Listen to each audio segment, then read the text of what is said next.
So today we have Mrs. Suman Sood with us. Thank you, ma'am, for your time.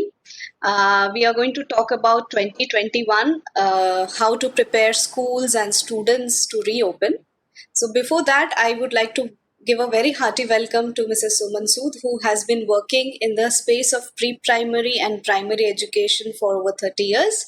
She started her career as a teacher from Birla High in 1990 and learned to be proficient in curriculum development, integration of technology, and various other fields, collaborating with schools across the world.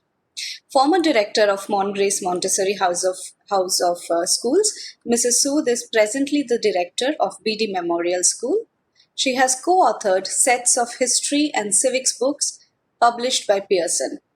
A recipient of International Award and Vidya Mandir Society Award for Best Integration of Technology in Education, she did an action plan research on how technology can help develop language of preschool children and got Global Teacher Award for this. Recipient of Early Childhood Association Award for 2019 for exemplary contribution to early childhood education and care. Also received the AKS Global Teacher Award in 2019.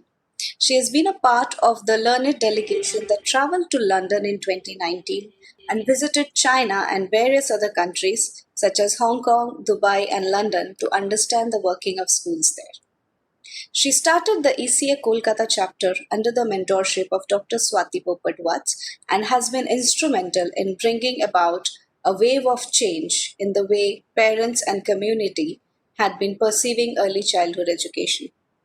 While working in the variety of socio-economic settings such as British Council School Ambassador, EPAL Ambassador, panelist, Macmillan Publishers, mentor of early childhood territories, past president of Rotary Club of India Metropolitan East, district interact committee chairperson and representative of preschool sector in BCC and I Education Committee. She is dedicated and committed to early childhood and primary education. Welcome, ma'am. Thank you once again for your time, and very, very privileged to have you here talk. A veteran like you talk here about how schools and what schools should do, what the students should go ahead and think about it. So before we get into 2021, I would just like to have a short chat about probably 2020. We all know that we all appreciate the job that the teachers and educators are doing, and now they have had to all of a sudden take up so earlier it was blackboard, then whiteboard, then all kind, and now it was smartboard when teachers were teaching. So now from smart board to again they have to completely take over, learn something completely new about technology probably, and maybe it was a little difficult about the senior teachers. So how do you think the teachers have taken up this adaptation, and how has the experience been so far of this virtual learning and virtual exchange? How has it been for as a teacher, as a principal, as a director? How has it been? Thank you so much. So first of all, thank you for having me here on this platform. I'm really honored and humbled. And thank you for your warm words of introduction. And for this question regarding 2020, yes, of course, it has been a very tough year. Um, it is unprecedented. These times, nobody ever imagined. It was like suddenly we were locked down. And we thought probably it is 20, 25 days, 15 days first, and another 15 days. Nobody knew it's going to stretch into 9 months. 9 months a baby is born. No, that that long it has stretched, and yet there is no sign of any end. But it has taught us a lot as educators, as human beings, as parents, as family people. So much we have learned from this situation. And it is always best to seek positive in any kind of a negative situation. That is my thinking. And I'm lucky to have people, these kind of people around me who have such positive influence also. So regarding the teaching, that suddenly that teachers were pushed into this online learning, hats off and kudos to them, because they have not only been managing the schools and the online classes and their lesson plans and their planning, and trying to assimilate resources. They have also been looking after their families without any servants during that time. If now we still have this liberty that we are getting people into the house, although we are being very, very careful. But yet at that time, it was like totally, you were not even able to go out, you were not able to get anybody inside, there was no help. And so imagine the role of the families also. I think kudos and hats off to the families for supporting the teachers. So we have basically been hand holding each other. This has been a year of survival, and we do hope there is an end in sight and we go back to the normal or maybe a new normal. So whatever it is, but it has been a year where we have used ICT and technology to the fullest and to the best advantage, in spite of the fact that there were a lot of misgivings and there were a lot of doubts whether children should be doing these online classes. There have been long debates, but we have managed. So this was the best alternative. Schools were closed, but learning did not close. It continued. So bringing that continuation into learning was something which was done very beautifully. And as you have said, that these senior teachers who have probably not been into any kind of smart classes earlier, or did not use those smart classes, not even aware of how to use technology to the best advantage. So for them also it has been difficult, but I must say and I must congratulate them that they have learned very quickly, and the younger ones have helped. Like for our school, what we had done was our teachers in charge, and all the other teachers also who were adept at learning. So we have continuously we've been helping each other. So we've had these meetings, we've had asking each other about doubts. And if like one teacher has prepared a lesson plan, she did not hesitate a second before giving it to the other teacher or sharing her ideas. So this sharing and caring and collaboration, this has been the key to success. Because unless you collaborate in this kind of situation, I think it is very difficult to move forward. So hopefully, this 2021 also blended learning will continue. There seems no doubt about that.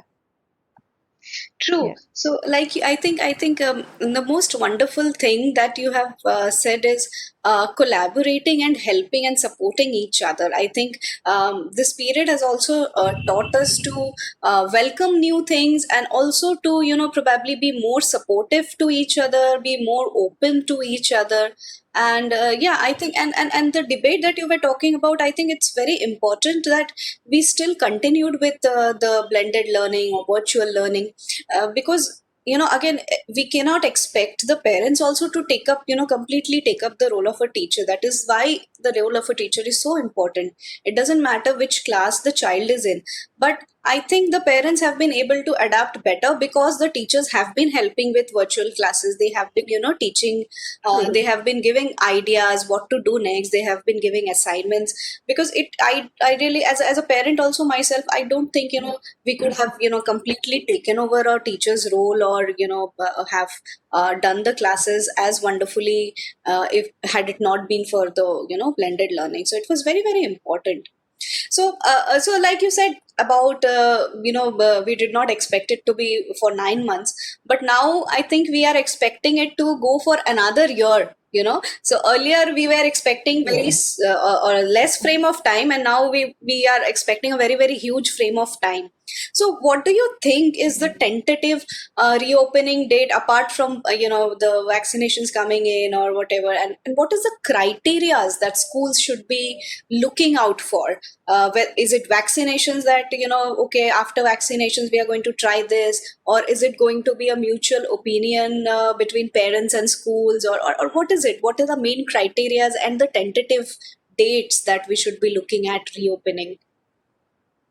See, first of all, I don't think there is going to be a tentative date. We've been giving dates and then we've been moving them forward. I remember it was sometime in August when we thought we are going to be reopening. By 15th August, it was like, we are reopening. And then again, we've been moving these dates forward. November 15th was another date, but I think now it's gone up to December. So, very difficult to say. And also, there have been, guidelines. Of course, it all depends now on the situation, how the situation is going to be. But there have been queries because, as you being an ECA member also, and I'm also part of the National Core Committee. So, our president, Dr. Swati Wirtz, she has formulated one kind of some guidelines, because many schools who are attached to this platform, they have been asking when to reopen. Like especially, these small preschools and daycare centers in some states, they are wanting to reopen. So they are wanting to say maybe informally bring in a few children and all that. So they've been asking. So to that, 7 questions, Dr. Watts has said that you need to answer those 7 questions. So I'll just go through those questions. So, are the new number of cases of COVID-19 detected in the district steadily decreasing for the past 2 weeks? Ask yourself this. First, find out. Is the case positivity rate less than 5% of every day that is being tested for the past 2 weeks? Are the number of new cases less than 20 in the past 2 weeks per lakh, according to the population? Has the government announced the reopening of high schools? Have the high schools reopened and settled into normal functioning for the last 1 month? Are you ready with the new norms of the infrastructure, training of the staff, and health and hygiene facilities? Have you created an alliance with local administrative and health authorities to guide, help, and support the school staff? The health department should be adequately equipped with enough testing capacity as per the reference study. If your reply is yes to all the 7 questions, then go ahead and open. And if it is a negative reply to any one question, then it's not the right time to reopen. So these are the guidelines for the preschools and the daycare centers, basically. But about the high schools also, we don't yet know. We cannot predict the date. It all depends on how things move forward. It also depends on the if first it depends on the local situation, on the authorities, and then it depends on the parents whether they are going to be giving the consent or no. So no, we'll just have to wait and see. But at the same time, I feel, let us not just sit and wait for the schools to reopen. We have to think in those terms. We have to make ourselves ready that whenever it opens, we are ready with the whatever standard of procedures of operating are. So we need to be equipped with that awareness, and we need to be sure that we will be ready to open whenever the time is right. And it depends now how the guidelines are, whether it has to be, of course, according to the staggered timings and the staggered according to classes, different classes, maybe one or higher classes will open, then middle section will open or something like that. So we are still at a large. Yeah, I loved the seven questions. I think those are very, very, apt, and it really sums up very nicely to what we should be looking at. I think it makes the job for, Absolutely. the educators very, very easy. And I don't think that it's only for preschool. It should actually apply to everyone, because though we are seeing that children Yeah. are not being affected that much, but then we don't know when the situation changes. We don't know how quickly the virus can adapt, or what the genealogy could change suddenly, or they can go back home and take it Right. to the older generation, Yeah. the grandparents, and probably anybody in the housing Mhm. society or anything. So it's always better to Mhm. be safe.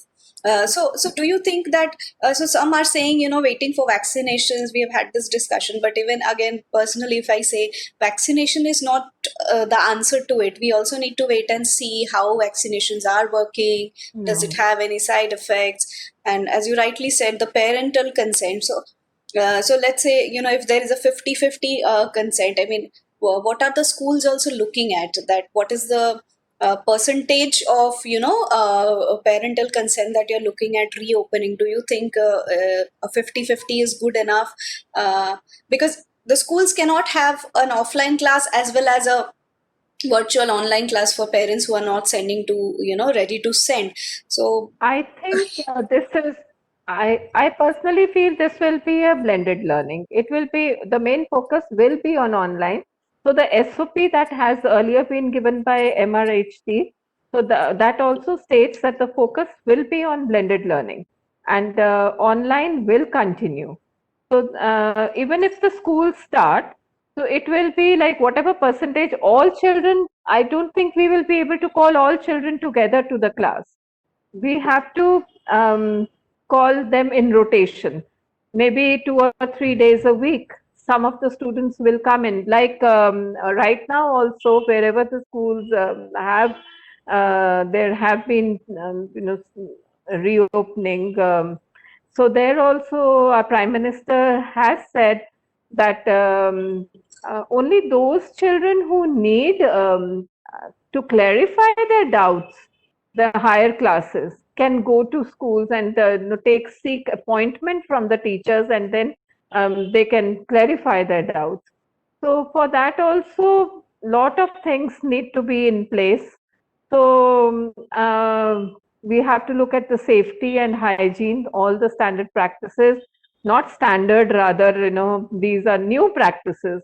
So these are all COVID related practices which we've never ever thought of before. So we have to have those, all the essentials, and like the temperature check, sanitizers, the hand washing stations. So all these have to be included in the infrastructure. If it is not there, we have to make sure that it is there. Then when that the there is a requirement that there has to be physical distancing of 6 feet between children. So for that, we don't have very large classrooms. So what do? We need to again divide the class. You need to take them in rotation. Some will be in the house learning and some will be coming to school. So we can't have the whole class attending, or if it is the whole class, then maybe 2, 3 days one class is called, another day another class is called, and then they are all staggered in different classrooms. Or we have to find place outside in our outside the classrooms, maybe outside if we have enough place. So we have to try to take classes there. uh, Else we can also use laboratories or computer labs and ensure that the physical distancing is maintained, which is a must. And so for that, lot of sensitization also has to be done. Because imagining a classroom where children are not vibrantly involved with each other, that is something, in my imagination, seems to be a very sad kind of a situation. No, so yeah, but I was then we yeah. have to So look at that. Yeah. I was recently on a panel where we were discussing about life skills, and there's a similar point which I made. I remembered it because you spoke about the vibrancy. So during our school days, I think we loved going to school mostly for the fact that we could share our things, we could share our Yes, tiffin, we yes, could share our pencils, we yes. could see who has brought what, we could exchange our pens. Oh, okay, you've got a new gel pen, I've got this new ball pen. So that exchange, the sharing is what made Absolutely. it, worth going. And, it really, we didn't want to miss a day of school simply for that. But now, True. with everything, and especially, I think, so what do you think? What are the steps, that the schools would take as per these norms? So especially during, if we are talking about, so sharing nowadays has anyways become very restricted. Nor the parents nor the school wants Yeah. children sharing anything. Mhm. Even before Right. COVID, the children were not really, into sharing tiffins in few schools. Right. Maybe it's not in all schools. So schools in other countries also have opened up. They have taken few steps. Maybe Mhm. we can take some Mhm. notes from them. But again, being since Absolutely. each country is different and each state, each city would also be different. So what are the generic steps that you think we should take? And also, when it comes to sports, so sports is something, where people have to be in close contact, whether it be football, whether it be basketball. So there are certain sports which is, sports is something, it's a contact, thing altogether. So how do you think, Yeah. that would affect, and how would they, what are the steps to take care for that, for reopening? So as you said, we need to take now cues from other countries. Of course, things are going to be different because each country has a different reaction, and the way the situations are different, the circumstances are different. But at the same time, certain practices can be adopted. This and the sharing reminds me of an incident which my granddaughter just recently faced. She's in Dubai. Schools have opened there, and they are following all the procedures. One day she took tiffin to school and her tiffin fell down. And after that, poor thing, she couldn't share, and there was no canteen, so she couldn't eat. So it was like, she came back home. She said, Mama, from now on, give me something different, another tiffin which may, even if this falls down, I can eat that, like a bun or cookies or something like that, So this is what now that sharing is not there, as you said. We have to forego that, and we have to think, we have to teach children not to share. Whereas earlier it was sharing is caring. So now the moral value has also changed. So We going need a to tell little them, off please track. don't share. Yeah, so, sorry for interrupting, but going a little off track. So we really emphasized on, the sharing bit because of the social emotional development, because of empathy. So do you think this would affect the children a bit, when, because, we are teaching them also to be, maybe a little bit averse to other people, be a little scared, take precautions, of course, is necessary. But then, of course, each time, like you said, so that it's a very difficult situation for a child. Imagine a young child who is probably hungry, who has not eaten for 5 6 hours, comes back home hungry. I mean, and so this is an additional point that probably we need to mention. But uh, Yeah, see, it is, so we are what you're teaching saying is, children, not to, connect to each other. So what are the other things that probably we can introduce in place of this, so that, that basic empathy or the social skills still remain?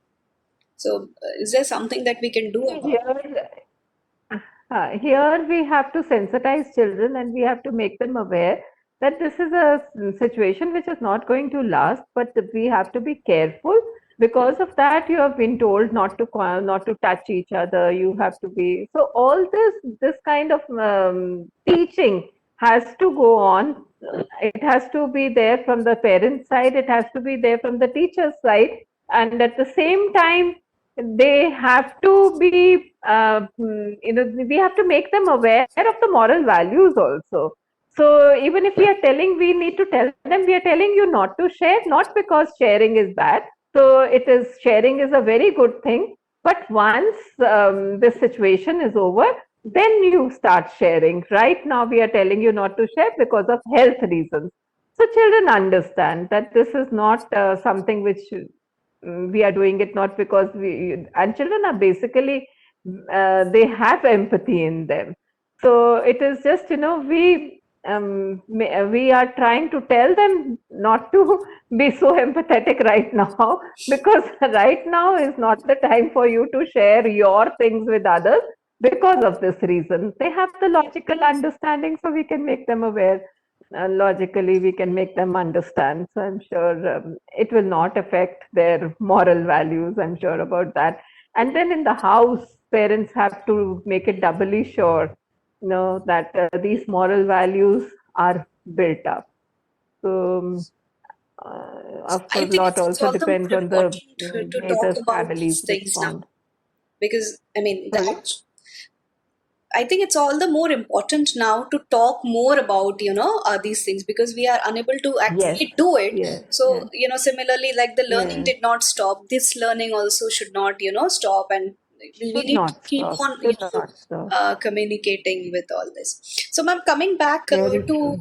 the preparations of schools. So, like we spoke about other Hmm. countries. So, let's say countries who are a little more privileged are, have been able to afford, table partitions, or, have an Yes. additional room. I think you have already answered that by saying that we can use the other rooms which are not being used probably. But do you think that, our schools, or we can be in a situation where we can really put up uh, either partitions, or sanitize the toys or the pencils or things that children, the benches and all that sanitization can actually. So when you're saying there are two three As I batches. said, these are COVID essentials. All these are COVID essentials. So if needed, we have to do it. Whether we have the resources, we have to create the resources. And how we create that also, you know, we have to stop other expenses. And if we are going to bring children to school, so then these have to be looked into, no matter how you do it. As earlier I said, it's a year of survival. So we have to ensure that we do what is supposed to be done, because health of children and safety and their hygiene is so very important. Then again, we have to make them children aware, and they should not forget this, that washing hands is important, and keeping away from each other is important, wearing a mask is important. So this learning, even now at this time also, during online classes, we ensure that this continues. And the same way, parents have to ensure that they keep on emphasizing upon this, and don't take this situation as a joke, or don't take this situation as something, now people are becoming a little careless. Mm. So this careless attitude should not come in, and the sensitization of the parents, of the teachers, of school, of children, of the whole community. This has to continue. So this is in the hands of us educators. I think we can ensure that it is done. Small things, like, we can introduce those little songs, and make have poster competitions, so that children, they in different ways we can make them aware. And then once they are back in school, of course the school has to ensure that the proper sanitization is there, and proper this thing, uh, peons, teachers, the support staff, everyone should ensure that hygiene is followed. And also all the learning aids, as the toys and everything that you said, that sanitization also has to be there. The washroom stations and the physical distancing has to be there for when they go to wash their hands, or they go to the washroom. That time also, if there is there has to be some marking where the children know that they have to stand on that marking, and it has to be 6 feet apart, or whatever, the 6 feet, I think 6 feet apart. Similarly, for reception areas also, when parents come in, so for those areas also, we need to ensure that these kind of markings are there, and there are not too many seats that parents can come and sit there. So There also, like we have now when we go to malls and other places, if we have seating arrangement, we have one person sitting and another cross is there on the other seat, so you can't sit there. And if you have double seats in the classroom, one child should be sitting on that one on the double seat, only one child. And if there are single seats, then of course single benches, then we can always keep them 6 feet apart. So these kind of then there has to be staggered timings, um, and also entry and exit. For that also care has to be taken that there is staggered timings, and if it is possible, then there should be two lines with arrows, one for coming and one for going. So these kind of measures, they have to be adopted by schools and enforced. Only then we can think of a safe place. And sports, of course, they have to be all individual sports now. We cannot have team sports right now, where children will be, again, playing as a team. So, if and that also not the whole class can go in outside at one time. Break timings also we need to reschedule the timetables. So one class has one break time, another class has another break time.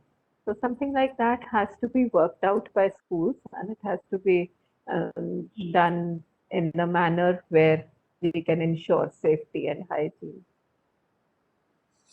So yeah, I think it's going to take some time for schools also to see and maybe exchange notes on what is going to happen and what learn from. Yeah, I think as the teachers have helped and learned from each other, I think schools also, as institutions also probably have to exchange notes on uh, what are the steps that is absolutely. being taken.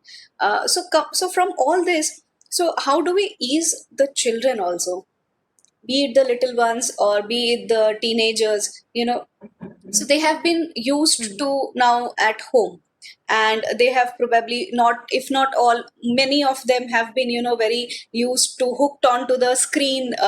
Screen is one of the most addictive things, so they are used to their video games or tvs or watching whatever they want to, and whenever they want to on netflix. So it would be a little difficult to, again, so like, pushing them out from the nest again, if I may say, and telling them, okay, so they do know that, okay, school will reopen, we have to go, but still there would be, maybe some kind of a way to tell them that, it's, telling them that, okay, now schools would reopen and now you may have to, start going to school. And how do we ease the different age groups and tell them that it's time to go out again now? I think I think children are waiting for schools to reopen. So I don't think we'll have to push them. They are waiting to be back in schools. This is my experience. Even now, sometimes when I peep into online classes, find one or two children asking the teachers, "Ma'am, when will we come back to school again? We want to see you. We want to have tiffin there in school." So these kind of things children are saying on in the online classes. So they are waiting. So, and another thing, children are very adaptable. See, they adapted to the online classes so quickly. And now the same thing, when they're back in school, they'll be, I feel they'll be happy. But of course, there will be some children who will require pushing them out of the house because they've got so used to that, this kind of a routine. So maybe we will have to push them. So overall, we can always start uh, again the role of parents here and teachers. This is very important, and we can, as I said, this learning should continue. Like what to do when you go back to school, and how you can be safe, and how you can continue to wash hands, and how you need to socially distance from each other and physically be distant from each other. So these little things, these reminders, we have to keep on giving them at regular intervals so that they don't forget about that. And then once the schools reopen, they can get used to, and they can get adapted to the new situation. And because when they come back to school also, it's going to be a little shock for them. It's not going to be the same school, the same kind of experience that they have been used to. Yeah, exactly. So They're waiting to go back to the school to meet their friends, to play together, to share, like we said, share together. But it's not going to be that, and yes, so they would, it's so not that going to be they that. won't end up disappointed. Maybe we need to tell them that that is not how Yes, it's going to be. We have to yes, ease them yes, into yes, that. yes. So for that, I feel schools have to plan a lot of fun activities for them inside the classroom, and ensure that even when they are distant from each other, they are having fun in the classroom, so that they look forward and they feel excited about going back to school. So they will not be able to go out to play also much. And even if they go out to play, it will be supervised individual play. And so for that, a lot of activities have to be planned by schools so that children are happy. So a happy learning atmosphere is, if it is created, then they will love coming back to school. So even though they will not be, physically they'll be away from their friends, a little away, but at least they'll be seeing them. They will be talking to them. So that kind of a new situation they will have to adapt to. And the role of educators and teachers is very great out here, and also that of parents, to make them understand what to do in school and how to go back to learning in schools. So they will have to get used to both situations, because, as I said, it will be blended learning, which will continue. Some part of, they will be having online classes also, and they will be going to school also. As far as I can see, rest again, it depends on the situation, what the situation demands at that time. That is what we will have to do. True, true. I think the happy learning place, I really loved that, happy learning place. We will put this up somewhere, So whether it is young children, whether it is older, happy learning place is very, very important. Yes. So, And that's storytelling sessions, and then little puppet shows, or some kind of projects. They can be involved in some projects. So this kind of a learning atmosphere has to be created, true. so that it's not just talk and chalk method. That, of course, now our curriculum, many of the schools, don't have that kind of curriculum. But then, even then, the method of teaching has to be very innovative and nicely planned by teachers, so that the children become engaged in learning. True. Thank you. Thank you so much, ma'am, for all the insights. I think I think everybody who would listen to this later would definitely benefit from this. And as you said, that as ECA members and everyone, we have wonderful mentors like you, like Dr. Swati. We definitely have people to go back to and refer. But yes, this particular discussion, I think, would also help people who do not have such wonderful mentors, or it would definitely help as a guidance. Thank you so much for being here. Thank you. Thank you, Suchi. That is so sweet of you to say such lovely words for me. I don't know whether I deserve them or no, but I enjoyed talking to you, and I enjoyed this discussion, because this is something, as an educator, it is so close to my heart. I'm really looking forward to schools to reopen and children to come back to school now. So We, I hope we can do it soon, and I hope we can do it safely and happily. Thank you for this lovely program. thank Thank you so you. much.